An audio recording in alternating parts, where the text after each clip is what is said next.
1983, something happened on the eastern tip of Long Island. Something buried, denied, and whispered about in the corners of conspiracy forums for decades. Camp Hero, a decommissioned military base hidden in plain sight, its rusted radar tower looming over the ocean like a tombstone. The official story, coastal defense. But what if that was just a cover? What if beneath the soil, beneath the concrete, there were hallways, labs, and machines built for something else entirely? Something darker. Locals spoke of strange activity for years. Black vans with no plates, unmarked helicopters, people vanishing, animals behaving strangely near the woods.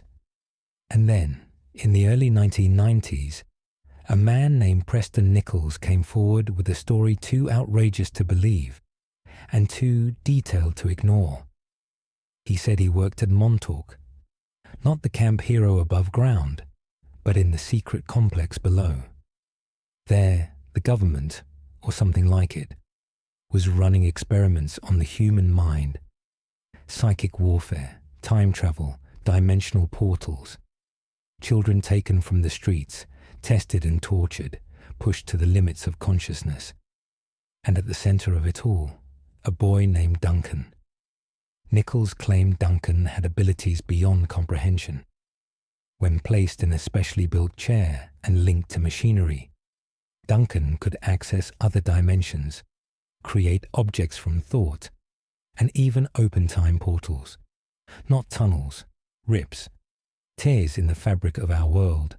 Sometimes they open to other times, sometimes other places, sometimes.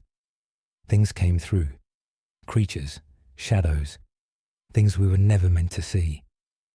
Nichols said these events were tied to an earlier incident, the Philadelphia experiment of 1943, a US Navy test that supposedly made a ship invisible, teleporting it from one port to another. But something went wrong.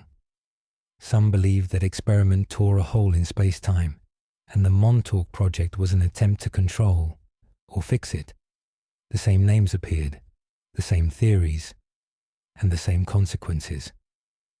According to Nichols, by 1983, the project reached a breaking point. Someone, perhaps deliberately, told Duncan to let loose the monster from his mind. And he did. A massive, violent entity emerged from the psychic realm, wreaking havoc in the facility. The scientists panicked. The base was shut down. Tunnels were flooded. Entrances sealed. But many believe the creature still exists. Trapped below Montauk. Or not trapped at all. Sound familiar? It should.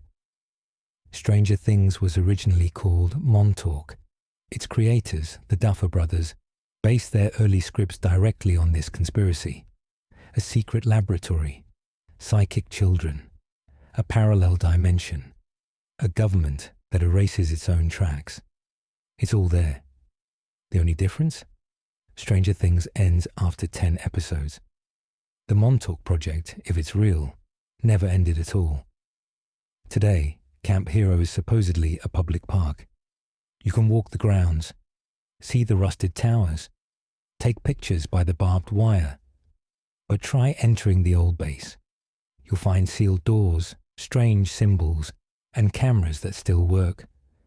Locals say they hear humming beneath the earth at night, that the ground vibrates when it shouldn't. That figures still patrol the woods, just out of sight.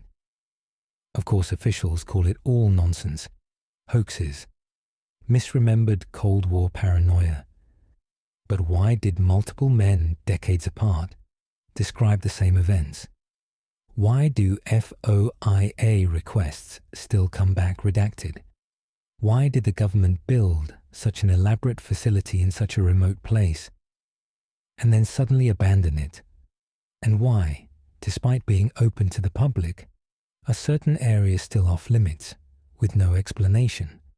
If Preston Nichols was lying, why would he name others, some of whom later vanished? Why would he risk his career, his reputation, his safety? Maybe it was delusion. Or maybe it was disclosure. Some believe the Montauk Project continues, just under a different name, that new labs have been built elsewhere, that psychic training never stopped, that they perfected the chair and now use it for purposes far beyond what Nichols imagined. Some believe the experiments turned into weapons. Some believe they were never human to begin with. So ask yourself this: if even half of it is true, what else have they done? What else have they opened? And what has come through? The Montauk Project is a myth, a hoax, a bedtime story for conspiracy addicts. That's what they want you to think. But if you stand near Camp Hero at night, if you feel the hum in your chest, if you hear the sound of footsteps beneath the earth when no one else is around, just remember, the silence doesn't mean nothing is there. Sometimes the quiet is exactly where the signal begins.